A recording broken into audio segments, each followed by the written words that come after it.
With me now, I have Candy and Ryan, and I'm going to go ahead and let them introduce themselves to you.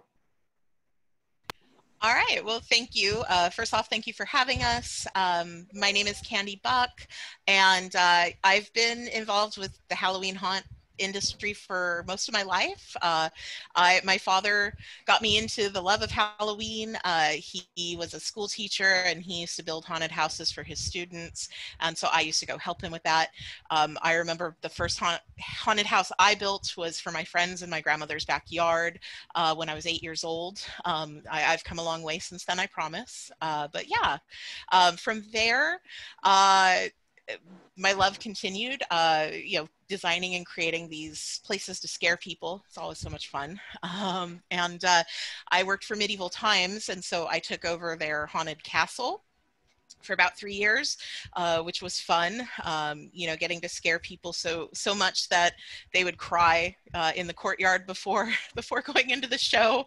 So that's always fun. And then, yeah, just then we decided, my friends and I, we all decided to create our own Halloween experience, which included a maze in our backyard at our home.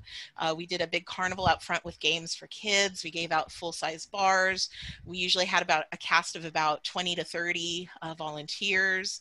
It was a lot of fun. So Halloween's sort of my life. I'm also a special effects makeup artist. Well, I am Ryan.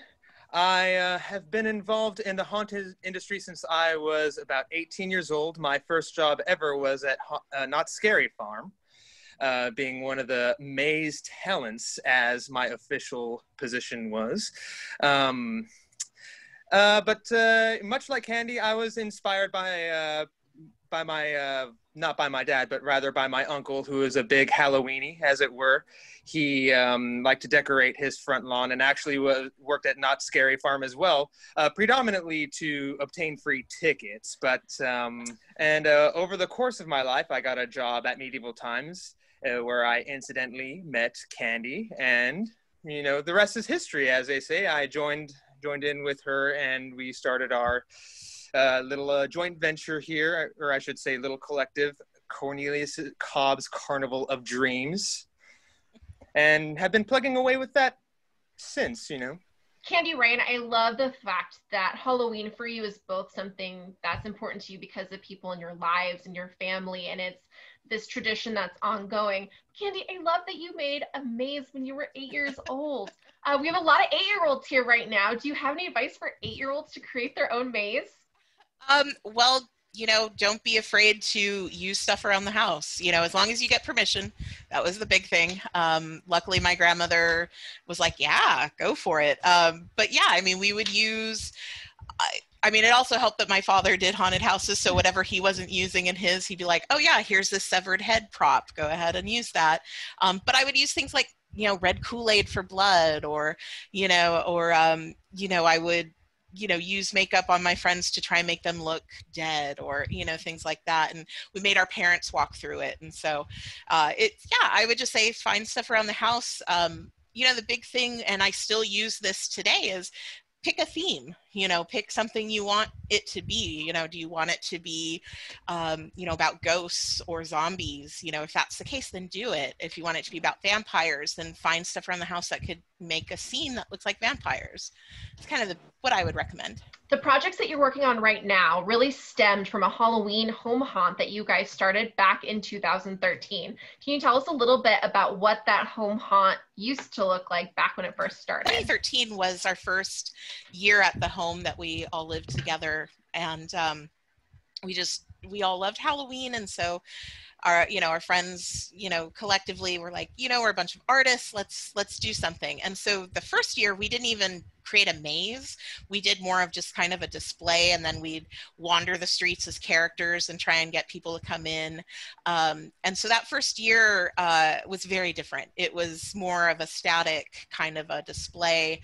And then the next year we always tend to get very ambitious. And so we went from that to the very next year of like, hey, we have 2 fences on either side of the backyard. We could do a walk-through maze in the backyard for more teenagers and adults, and keep the front yard suitable for kids, so that we wanted something for the whole family. And that's sort of what stemmed the, you know, the home haunt and kind of grew into what we do now. We also would include, like I said, games for kids that were free to play. We had tarot card readings, you know, so there was a lot of things going on. It was fun. I mean, Ryan, what am I forgetting? Am I forgetting something? The construction of the maze definitely evolved over the course of our tenure there at the Stoneman House, because you know, when we first started off, it was like, well, how can we accomplish what we want to accomplish here? I know, easy ups and plastic.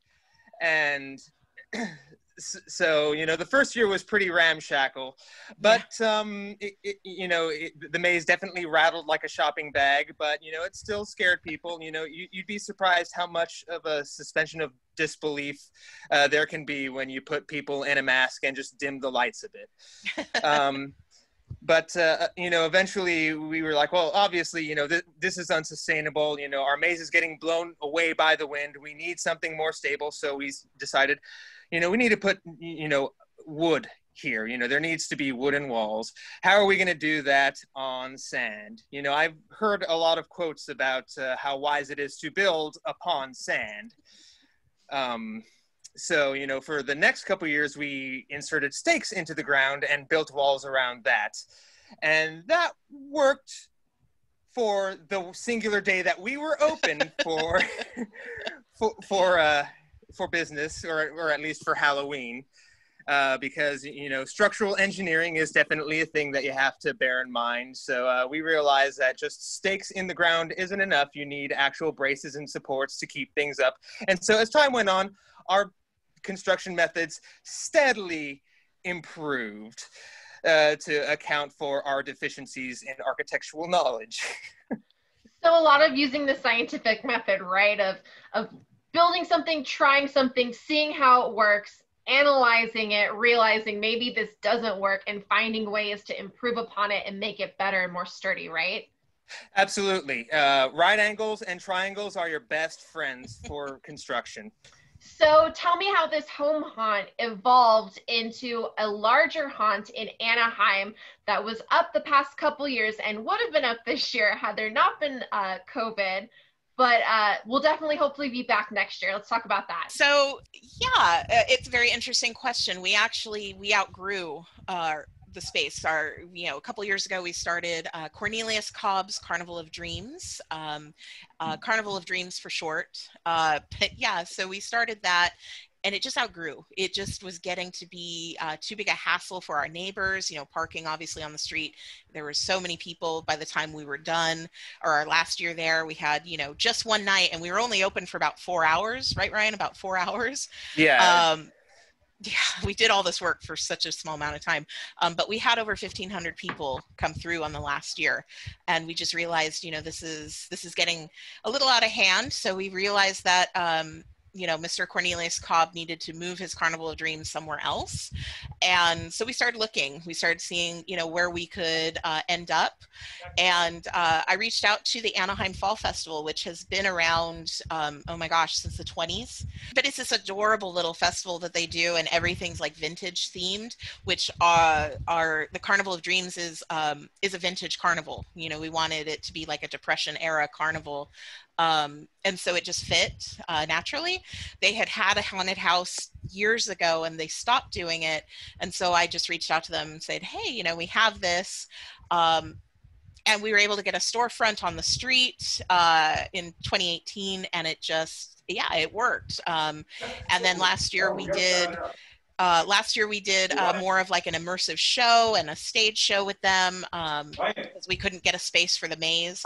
But they've been very accommodating for us. They love what we do. We bring a lot of other people to the you know, festival, but we're even outgrowing that. So we're hoping, you know, obviously this year we're not around, sadly, and boy do we miss it. But hopefully next year we can start finding more of a permanent space and maybe be open more than just 4 hours on Halloween night, you know. Maybe even have a Christmas haunt. creating an entire maze with characters and scares and corners and walls and everything for people to go through obviously requires a lot of work. What was your methodology for creating this space for your guests? Yeah. Well, to be honest, we are a group of filmmakers and artists, musicians, with a passion for storytelling. And so when we really thought about doing this, especially moving it into, the festival and possibly into more of a professional arena, we decided, we're not going to be able to compete with haunts like, Not Scary Farm or Horror Nights or the Queen Mary. We don't have the budget for that. So we said, well, what do we have? We played to our strengths. And some of our strengths were, we know a lot of really phenomenal actors and a couple phenomenal writers. So the core structure of our strengths is the story and the characters. And the nice thing about those is it can kind of go anywhere, which is one of the things that we want to have, is something that's flexible, characters that people might remember, like, oh, I was there 2 years ago, I remember that guy. And so luckily we have a very, very crazy fun cast who are really talented.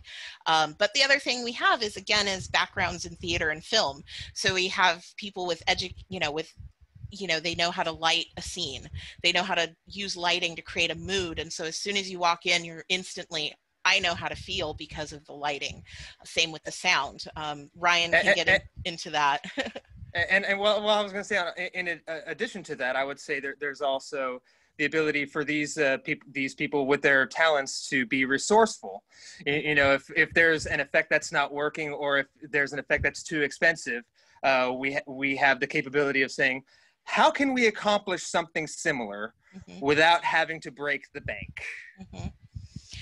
And we use our money on things that we know are going to be unique. For example, or again, play to our strengths. We have a very talented costume designer who's been with us for a few years and has made phenomenal costumes for us, very authentic to the time period.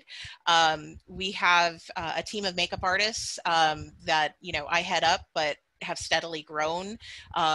That again, so makeup and costumes, the acting, the story is really our big strengths, and then coupled with the technical side, the lighting and the music and the sound. So, yeah.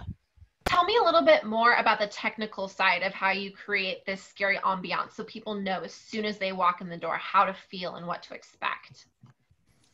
Well, obviously lighting, as I had mentioned, is a big one. We again have unfortunately, it's not something I'm necessarily very talented in, but we have several people in our crew who this is what they do for a living. Somebody on our team, he actually is a technical supervisor for entertainment at Disneyland. He does a lot of the World of Color, and he does this as a passion. He comes and helps us out, and so he'll, help us with, okay, for this scene, something horrific is supposed to be happening, so let's, put the lights on the ground and uplight something, maybe use reds or, blues, something, things that will just automatically in your mind connect with an emotion. The other way we do that is honestly with sound. Ryan, I'm sure you can explain more about that. Yes, I think one of the most underappreciated aspects of haunt building is actually the audio. Because it goes unnoticed. It's one of those things that's subtly there. I tend to forget that there's a lot of sound work at play. There's a lot of creepy noises, a lot of Foley. One of the easiest methods that I like to use in order to get a creepy, sort of unsettling feel in the maze is the usage of infrasound. Ryan, what's infrasound? I honestly don't know what that is, and I would love to hear more about what that is and how that works and why that's important in a maze. Well, below a certain frequency, humans can no longer hear certain sounds if they get too low. Right around the 20 hertz area, so to speak. Below that area, you can no longer hear sounds, but you can feel them. around 18 hertz or so, it has been known to cause a lot of visual hallucinations because 18 hertz resonates sometimes with the human eye, and a lot of ghost sightings are actually attributed to this actual frequency anomaly. There's also the fact that some have theorized that it causes a lot of, or infrasound in general causes a lot of unsettling feelings in humans because it's around the same frequency as predators such as tigers and lions and things with deep growls that we are just sort of, I guess, humanly trained to fear. So it just sort of plays into our, I guess, I suppose, evolutionary psychological biology, so to speak. So how do you create these sounds and how do you sort of hide them in with the rest of the audio in a maze?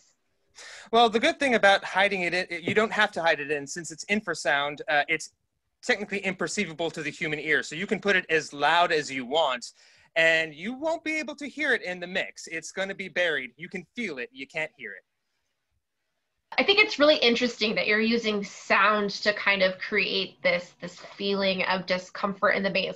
Are there any other little tricks that you use to kind of keep that going, maybe not with audio, but with the eye or with space or anything like that? Certainly. There's the forced perspective, which we use a lot. Typically, when we're building mazes, we don't have a lot of space to work with. So, and when you're creating the environment of a carnival, which is a broad swath of land, as we all know, you have to get creative in how you're going to create this carnival atmosphere in 600 square feet. And so what you do is you do a lot of things like matte paintings, which will make it look like there's a background in the distance. Forced perspective, for one thing, makes things look bigger or smaller depending on where you're standing. And it's effectively when you have a certain point to which your attention is drawn to. All the lines of the drawing are pointing in this one direction. And depending on how it's drawn, something can look bigger or smaller or look further away or closer than it actually is. Mm-hmm. Or even tilted, you can make a room where it feels or looks almost off center. And frankly, even doing these forced perspectives or drawing the eye to a certain place helps the actors because the audience is automatically looking at that particular spot. And so they don't notice, oh, there's an actor creeping up behind me. And so using these technical skills actually helps with the overall scares that you maybe don't think about. Also, another thing we do is special effects makeup on the actors. We don't really use masks too often because then it gives you more of a personal feel. So that's something we also play to our strengths as well.